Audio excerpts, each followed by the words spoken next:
ওই সাহাবী আশ্চর্য হয়ে গেল, এই সাদা মেঘমালার মতো এগুলো কি, আর এগুলো দেখে আমার ঘোড়াটা লাফাচ্ছে কেন?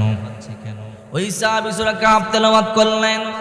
পরের দিন সকালবেলা বিশ্বনবী মুহাম্মদ সাল্লাল্লাহু আলাইহি ওয়াসাল্লামের কাছে গেলেন। ওগো আল্লাহর হাবিব, আমি সূরা কাহফ তেলাওয়াত করতেছিলাম, আমার ঘোড়াটি লম্বা খুঁটির সাথে বেঁধে রাখছিলাম। ওগো আল্লাহর হাবিব, দেখলাম আসমান থেকে কি যেন নামতেছিল, আসমান থেকে কি যেন নামতেছিল, সাদা মেঘমালার মতো। এই দৃশ্য দেখে আমার ঘোড়াটি লাফাচ্ছিল। আল্লাহর হাবিব বলে, সাহাবী তুমি বুঝতে পারো না, এটা হলো তাসকিন, প্রশান্তি। সাকিনা বলা, তাসকিন বলা, এ সাহাবী তুমি বুঝতে পারো না, প্রশান্তি। এটা আল্লাহ পাক রব্বুল আলামিন কোরআন তেলাওয়াতকারীদের উপরে আসমান থেকে বর্ষিত করে। এই জন্য কোরআন তেলাওয়াত করলে আসমান থেকে রিজিক, আল্লাহ তাআলা আসমান থেকে শান্তি রহমত বর্ষিত করে। এক সাহাবী বিশ্বনবী মুহাম্মদ সাল্লাল্লাহু আলাইহি ওয়াসাল্লামের কাছে এসে বললেন, ওগো আল্লাহর হাবিব, দুনিয়া আমার থেকে পশ্চাৎপরণ করেছে। আমি ইনকাম কম করি না, কিন্তু অর্থের মধ্যে বরকত পাই না। যা ইনকাম করি তার থেকে বেশি চলে যায়। ওগো আল্লাহর হাবিব, আমি কি করব বুঝতে পারি না। আল্লাহর হাবিব বলল, রে সাহাবী তুমি টেনশন করবা না, চিন্তা করবা না, আমি তোমাকে ছোট্ট একটা আমল বলে দিব। যদি তুমি ঘরে প্রবেশের সময় ছোট্ট আমলটি করতে পারো, আল্লাহ তাআলা তোমার ঘরে প্রচুর পরিমাণে বারাকা দান করবে। ওই সাহাবী কই, নবীজি আপনি আমলটা বলেন। আল্লাহর হাবিব বলে, যখন তুমি ঘরে প্রবেশ করবা, ওযু করবা, ওযু করে তুমি সূরা ইখলাস, বিসমিল্লাহ বলে সূরা ইখলাস তেলাওয়াত করবে একবার। সূরা ইখলাস তেলাওয়াত করে ঘরে প্রবেশ করবা। যদি আমলটা করতে পারো, আল্লাহ তাআলা তোমার ঘরে প্রচুর পরিমাণে বারাকা দান করবে। সত্যি সত্যি ওই সাহাবী যখনই ঘরে ঢুকে ওযু করে ঘরে ঢুকে, আর ওযু করে যখনই ঘরে ঢুকে তখনই সূরা ইখলাস তেলাওয়াত করে। কিছুদিনের মধ্যে সাহাবী ধনী হয়ে গেছে।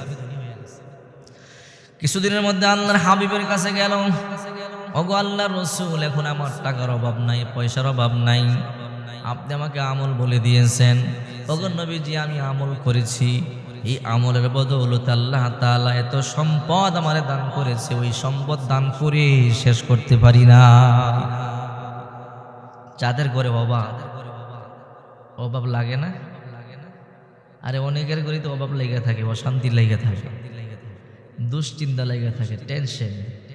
আপনি যখন ঘরে ঢুকবেন, বিসমিল্লাহ বলে সূরা ইখলাস তেলাওয়াত করে ঘরে ঢুকবেন, অভাব দূর হবে, দুশ্চিন্তা দূর হবে। নতুন যুবক যুবতীর এই আমলগুলো অনেকেই জানে না। এই জন্য যুবক যুবতীদেরকে বলবো, হে যুবক যুবতীরা, এই আমল তোমরা বেশি বেশি করবা। যখন তোমরা ঘরে ঢুকবা, ওযু অবস্থায় বিসমিল্লাহ বলে সূরা কুল হুয়াল্লাহ একবার পড়বা। কুল হুয়াল্লাহু আহাদ, আল্লাহুস সামাদ, লাম ইয়ালিদ ওয়া লাম ইউলাদ ওয়া লাম ইয়াকুল লাহু কুফুয়ান আহাদ। এই সূরা ইখলাস একবার তেলাওয়াত করতে দেরি হবে, আল্লাহ তাআলা কোরআনের 3 ভাগের 1 ভাগ সওয়াব লিখে দিতে দেরি করবে না।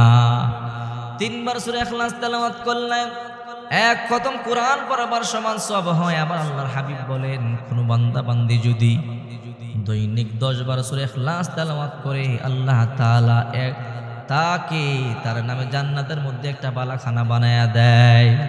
10 বার সূরা ইখলাস তেলাওয়াত করলে তার নামে জান্নাতের মধ্যে একটা বালাখানা হয়ে যায়। সুবহানাল্লাহ। এই জন্য বেশি বেশি সূরা ইখলাস তেলাওয়াত করবেন। সূরা ইখলাসের সাথে আল্লাহর সম্পর্ক বড় ভালো, সূরা ইখলাসের সাথে আল্লাহর বড় গভীর সম্পর্ক। যে ব্যক্তি বেশি বেশি সূরা ইখলাস তেলাওয়াত করবে, আল্লাহ পাক রব্বুল আলামিন তাকে মুহাব্বত করবে, ভালোবাসবে। এক সাহাবীর আল্লাহর হাবিব বলল, ওই মসজিদের ইমাম তোমার বানায় দিলাম। ওই সাহাবী মসজিদের ইমামতি করে, কিন্তু 5 ওয়াক্ত নামাজের মধ্যে সূরা ইখলাস তেলাওয়াত করে। সাহাবীরা এসে বিচার দিলেন, নবীজি কি ইমাম দিলেন, প্রত্যেক রাকাতে শুধু সূরা ইখলাস পড়ে। আল্লাহর হাবিব বলে, তাকে ডেকে নিয়ে আসা হলো। তুমি নাকি প্রত্যেক রাকাতে সূরা ইখলাস পড়ো? বলে, হ্যাঁ। কেন পড়ো? বলে, এই সূরা কম পড়লে আমার ভালো লাগে না, আমার মালিকের পরিচয় সূরার মধ্যে আছে, বড় ভালো লাগে, এই জন্য পড়ি। আল্লাহর হাবিব বলে, সাহাবী, এই মুহাব্বত, এই ভালোবাসা তোমাকে জান্নাত পর্যন্ত পৌঁছে দিবে। যাও, টেনশন করবে না, তুমি সূরা ইখলাস তেলাওয়াত করো, সমস্যা নেই, 5 ওয়াক্ত নামাজই পড়ো, আল্লাহ তোমাকে এত বারাকা দিবে, আল্লাহ তাআলা তোমাকে বন্ধু বানায় নেবে। সুবহানাল্লাহ। এই জন্য বেশি বেশি সূরা ইখলাস পড়বেন, ঘরে ঢুকবেন সূরা ইখলাস পড়বেন, ইনশাআল্লাহ আপনার ঘরে বরকত হবে, না হয়ে